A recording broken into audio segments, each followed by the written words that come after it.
So, hi everyone. My name is Francis Waweru Joroge. I was born and raised in Lower Kabete, Kiambu County.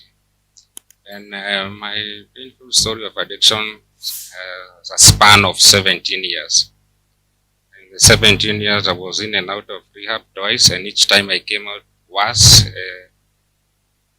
actually involving in benzodiazepines. Each time I went to rehab, I ran something addictive, which is more stronger than what had took me there. So, in my childhood, in the 90s, my primary school teachers would tell the truth that I was one of the best.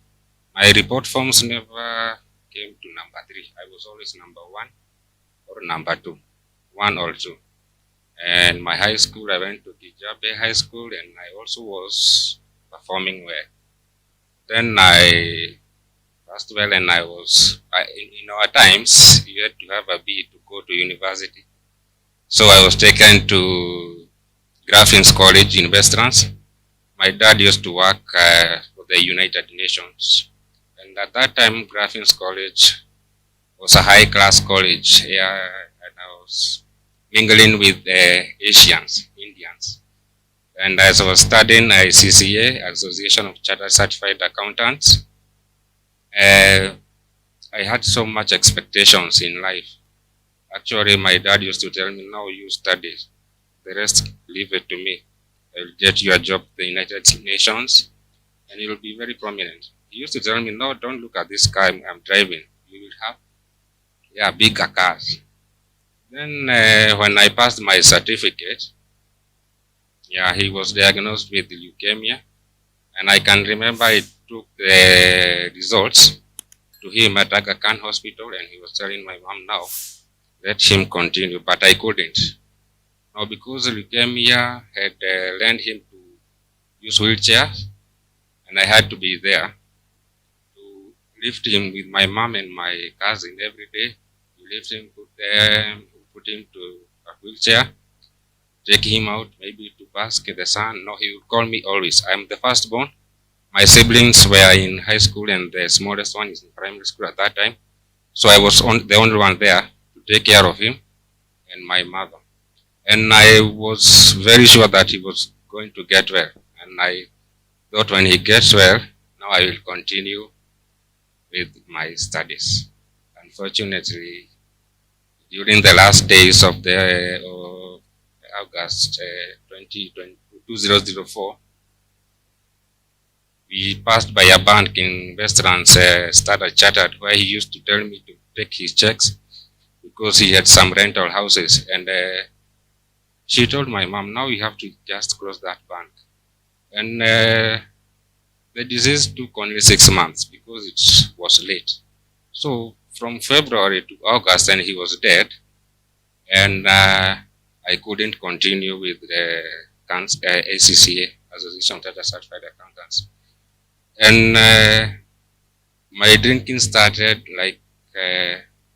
so not habitual. It was like to get over the grief of watching him now being helpless.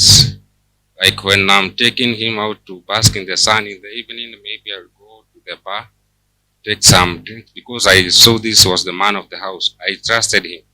We had a close relationship with my dad, so much that it's like I thought he is everything to me, and those dreams he had for me, I was very sure whatever he said, it was to come. Then when he died, I sank into depression. I started drinking, and from the year 2004, I've been in and out of cells.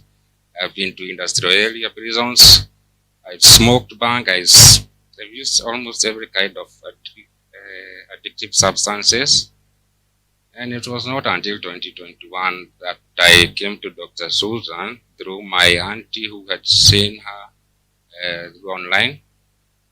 And the day actually that I came, and I can remember it was on 10th of April 2021, I had planned now to sell my fridge. I had a small fridge, and I knew this chemical. It's called Gladiator, inachoma mchwa. and I knew that this one now will take me. Because previously I had tried suicide like multiple times and I wouldn't die, and it was painful. So I was sure that Gladiator will take me. That same day, my sister told me, let's go see a doctor. Your auntie has organized you meet. Maybe she can give you a job.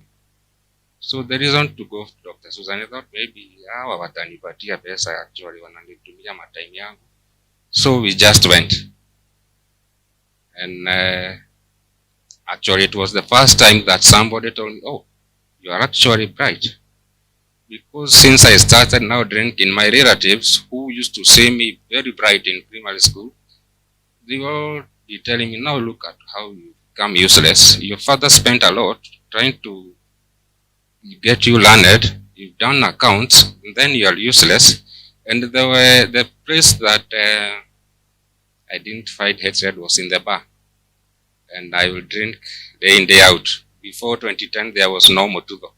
So we used to go to the bar very early in the morning.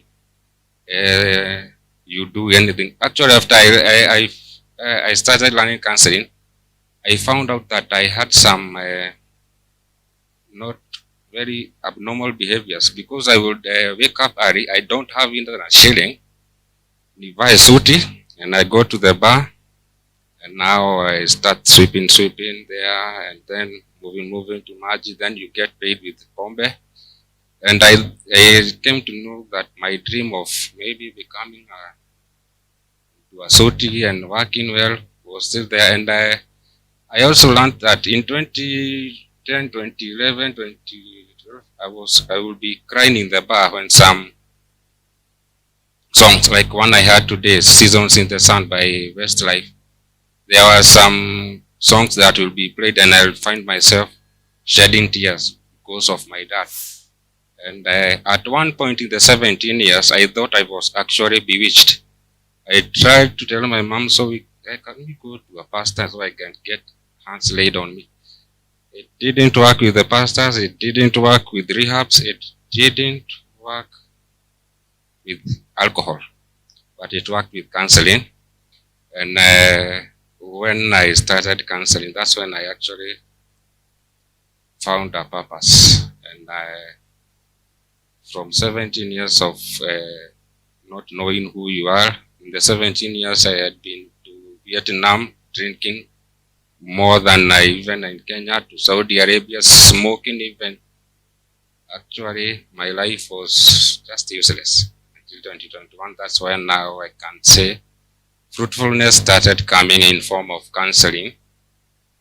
Dr. Susan Gitau, thank you very much. And 2023, I graduated from Catholic University with a diploma in counseling psychology. And I'm glad that I do.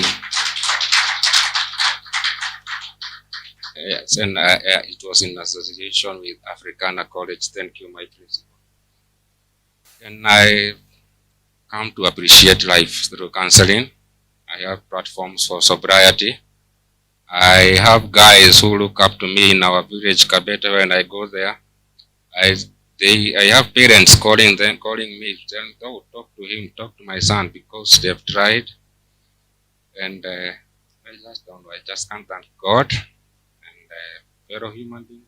Thank you, Dr. Susan. You have a variety of friends who are just exceptional. You see Mr. Karaoke, Dr. Jua, you can see Tekla, unaona jeshi ya Nazarene, unaona Mary, Pastor Mary, watu wote, Mr. Wanyoike, chairman amefika. I appreciate. Asante sana.